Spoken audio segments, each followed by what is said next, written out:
Hi, hello, I'm Marina, that one girl that likes to talk a lot about houseplants, and welcome to Millennial Planter.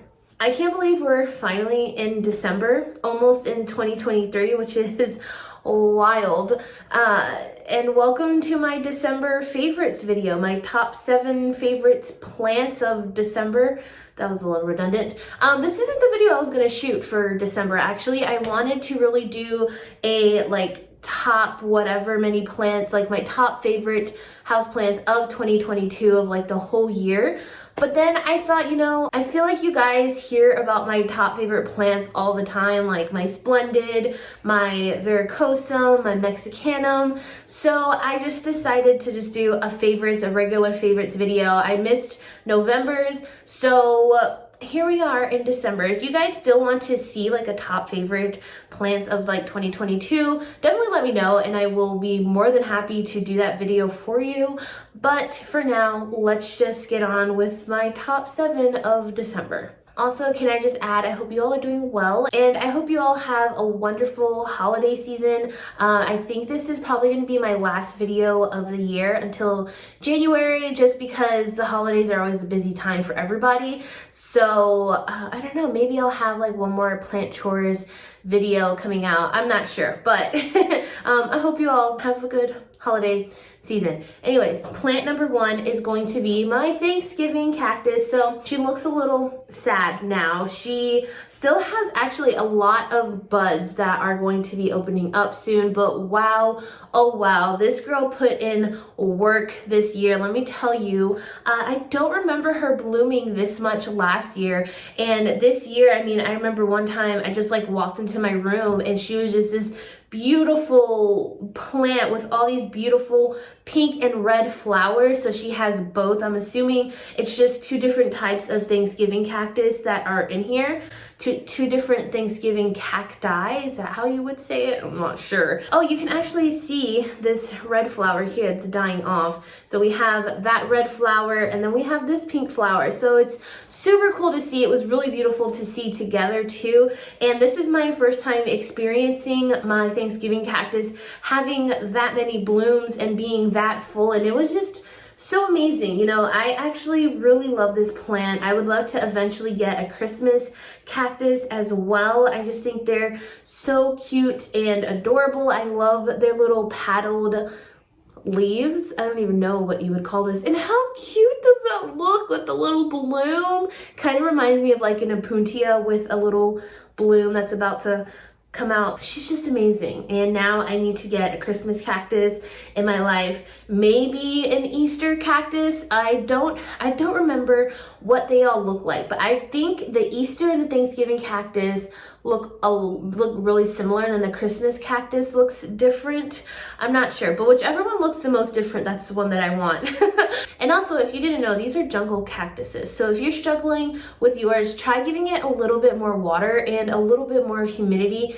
Even though they have the name cactus in their name, they're not actually like desert dwellers like our everyday cactus. Plant number 2 is none other than my beautiful Hoya rotundiflora. Wow, oh wow. I haven't highlighted this plant in so long, so quick rundown. I've had this plant for, I don't know, maybe like 2 years at this point, and for a while it had stopped growing for the longest time, like months and months and months. It just did not grow.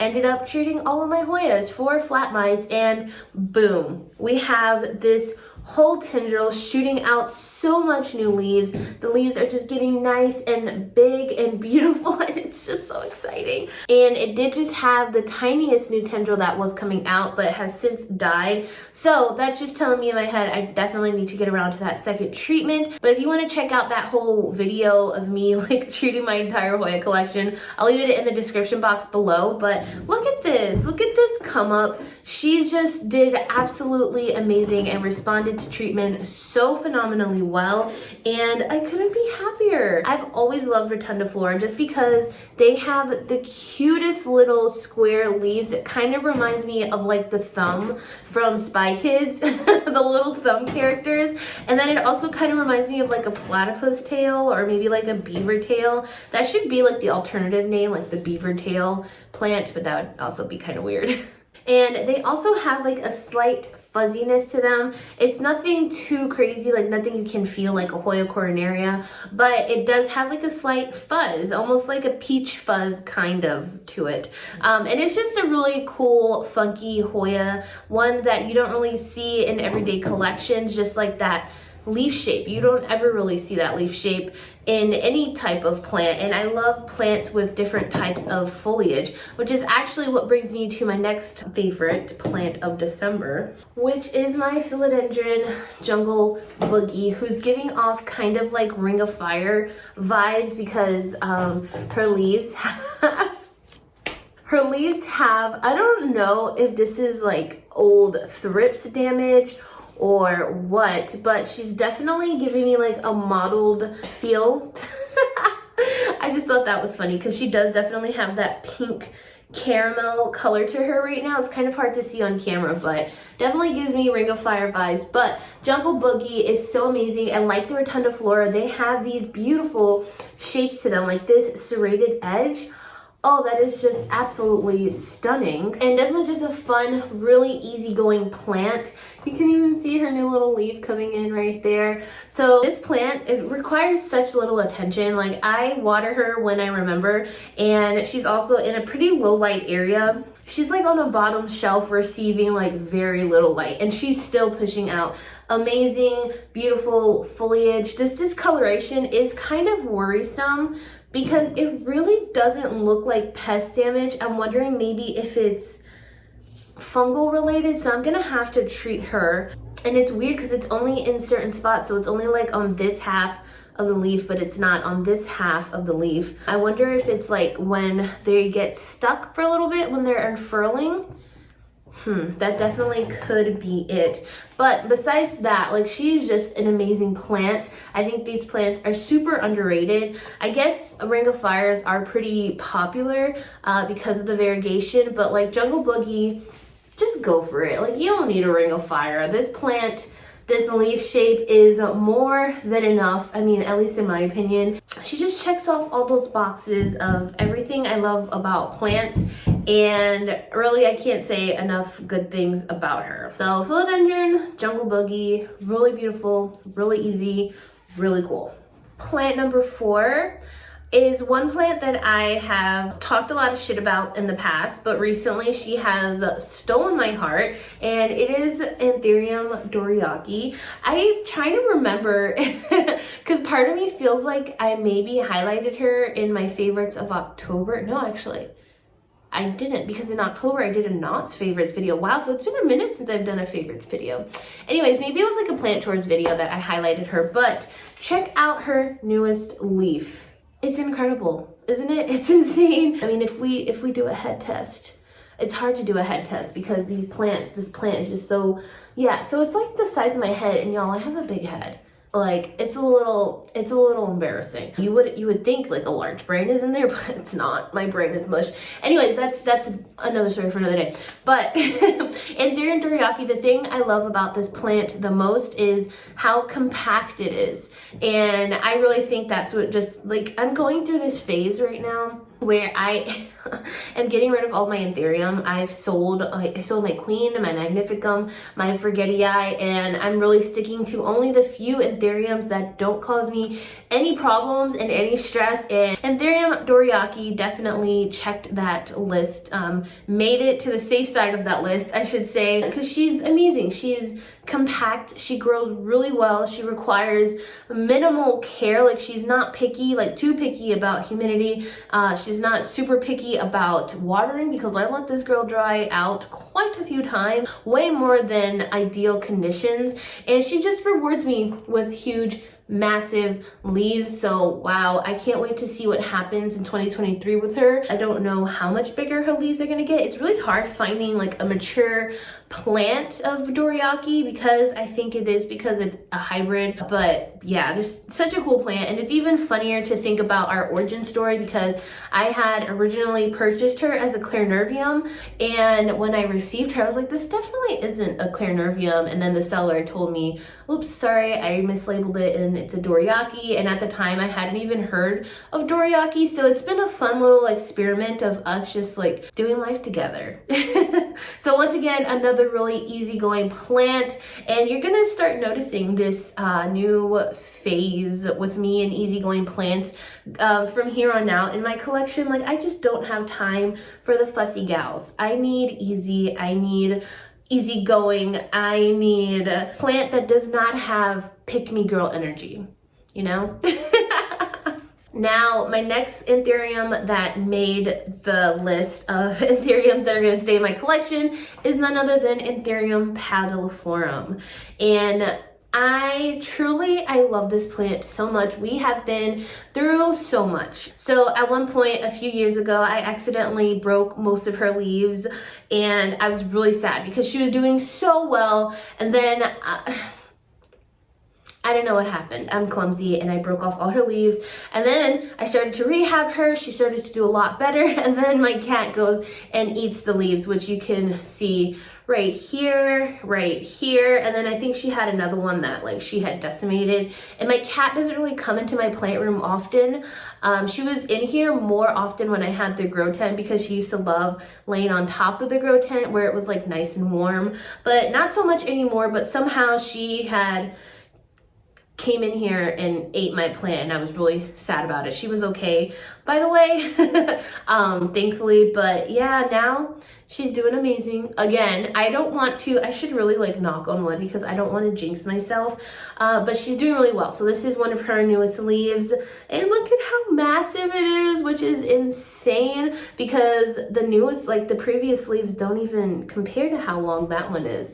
And she has a new one coming in right there, so hopefully it'll be nice and long and strappy, longer than this one, because that would just be so amazing. And it just feels like a full circle moment that me and this plant have had, because I'm finally keeping her out of harm's way and she is rewarding me with amazing, beautiful growth. Also, she is another anthurium that is okay getting underwatered. Like right now, you can hear that sphagnum moss is dry as can be. So I'm definitely going to water her after this, but yeah, just a really amazing stress-free anthurium. I would really highly recommend her if you are into anthuriums or wanting to get into anthuriums, because she's amazing, absolutely amazing. All right, now on to the last final two plants, and one of them is none other than another Hoya. This is my Hoya pseudoliteraris. So I don't give this plant enough spotlight. Like, I don't talk about this plant enough, and I kind of feel like that's just like the story of this plant in general. So I actually received this plant in a trade, and I had never heard of it like ever before, so that kind of just made me want it more, because I like collecting plants that you don't see every day in everyday collections. And I posted about her on Hoya Facebook group, you know, asking if somebody can just like, I don't know, give me more information on this plant, because it's kind of hard to find information on certain species of plants, especially Hoyas, because Hoyas have like just so many plants in the genus. But I got no responses on that post either, which I thought was weird because it's a big Hoya group. It turns out I think it was first described or maybe first discovered in like the 30s or the 40s, so it's been around for a while. But the coolest thing about this plant is that the new leaves come in variegated. You can see it has like an inner variegated thing going on right there, and when you get them more light, they start to get pink. So they'll come in variegated but with the pinkish tone to them. It is really cool. I mean, just look at this beast. She's tendriling everywhere. I got her as like a tiny little cutting, and now she's just turned into this thing. She is such an easygoing Hoya, and you could see those new leaves there eventually do turn into like all green kind of regular Hoya leaves that we're used to seeing. But I think the real beauty is just seeing those new leaves come in. I like Hoyas like that too, that have different colored leaves coming in. Like, I think the Hoya Ilgorium is another one that has leaves like that. Their leaves come in really red and then over time fade into a green color. That's a really cool Hoya. I love that one. She wasn't affected by the whole flat mite situation. I mean, maybe she might have flat mites. I didn't treat her, but she's still growing like a champ. Like, she has new growth there. She has new growth back here. She has new growth back here. She's just doing so well. No peduncles, unfortunately. hopefully in the next coming year we can get a little peduncle from her, because I would absolutely love to see her bloom. I think that would be amazing. This next coming year, I really want to try to focus getting my Hoyas to bloom, because there's so many Hoyas that I haven't gotten to bloom, and I'm just kind of like in this area where I'm getting the same Hoyas to bloom. Like once you get a Hoya to grow peduncle and you can get that peduncle to bloom, it'll bloom pretty regularly for you, and that's kind of where I am in my collection. So I'm just like, I'm dying to see a new bloom from someone, anyone, guys, come on, please. Can you bloom for me? I think my Hoya obovata is about to bloom, because I've seen a few peduncles on her. So hopefully I can share that soon. But yeah, Hoya pseudoliteraris. Another thing that I want to know about this plant is, why is it called pseudoliteraris? Like, is literaris a type of Hoya? So it looks like that Hoya, which is why it's pseudo. Like, where does the pseudo come in? That's what I want to know. Also, don't know if I'm pronouncing that name right. But yeah, there we go. A truly one-of-a-kind Hoya. Super cool. I love her a lot. Super underrated.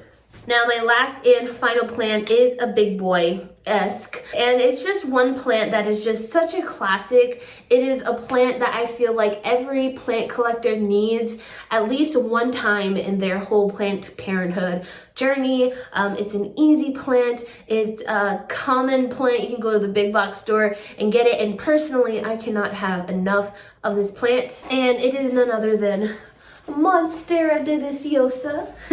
So this is what I mean. Like, she is massive, but she's also not as big as Monsteras can get, right? Because we all know Monsteras just get absolutely massive. But let's see. Which one? This actually, the leaf facing you, is her newest leaf, which has the fenestrations in it, which I think is so freaking cool. Monsteras in general are just so stunning. I truly love growing this plant so well. I am trying to convince my mom to get a Monstera. I mean, she doesn't really have the room for it at the moment, but I think it'll grow really well in her house. And I think this is just such a statement plant as well. And they're so easy. I mean, I have the variegated Monstera and I have the regular Monstera, and both of them are just the easiest plants ever. They tell you when they're thirsty. They tell you what they need, you know? So if you have a leaf that's coming in a lot smaller and it doesn't have as many splits, and maybe give it some more light. If you think that the leaves are just like curled in a lot of times, then maybe watering it more. But Monstera deliciosa is just absolutely amazing. I've had, I don't even know how many deliciosas in my collection. There was one point where I had 4 different deliciosas, and they were all just like the regular green form. At the moment I have 3, but one I'm actually growing out for a friend, and then I have this one. I have a little baby one I got from cuttings, and then I have my variegated one. So I don't know how I always just end up accumulating all of these Monsteras, but they're just amazing. And this is truly going to be like a forever favorite type of plant. And if I ever do end up dwindling down my collection, this is hands down going to be one of the plants that I will always keep in my house, no matter what. Because how can you not love a Monstera? And I feel like this is kind of like the gateway plant for a lot of people, you know? Like, they get this big beautiful plant at the big box store, and then all of a sudden they're like, wow, you know, this plant's growing pretty well and I love it a lot.